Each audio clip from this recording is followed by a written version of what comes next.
sa inyo. Tsaka, nanisin kasi ako kay Kuya David mo. Ang kulit ba naman nun? Lagi pati niya inaasar.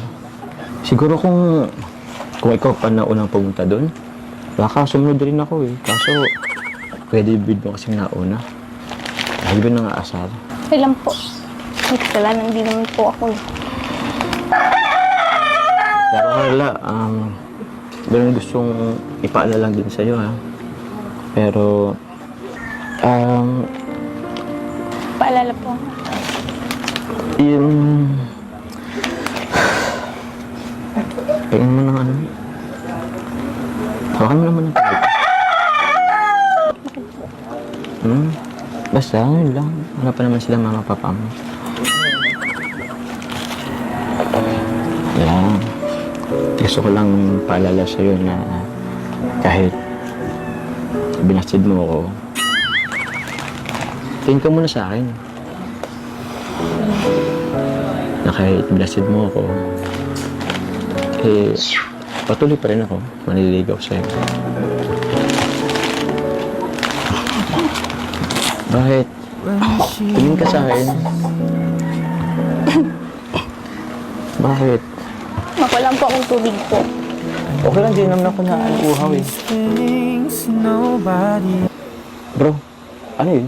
Basid ba ako ulit? Di, kukuha lang yun ng tubig. Huwag kang mawala ng pag-asa. Kakasuyo ko pa lang eh.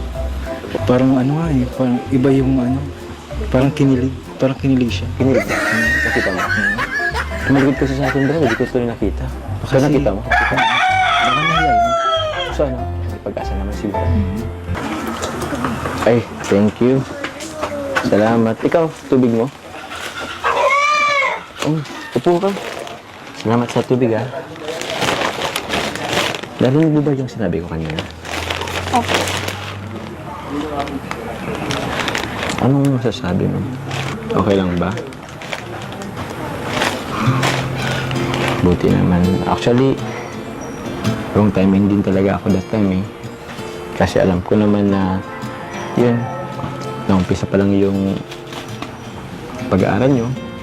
Siyempre, hindi pa ano yung schedule sa'yo. Tapos, yun nga, namatayin ka rin ng mahal sa buhay. Yun nga si lolo mo. Kaya, ewan ko ba, ba't ko yun sinabi agad?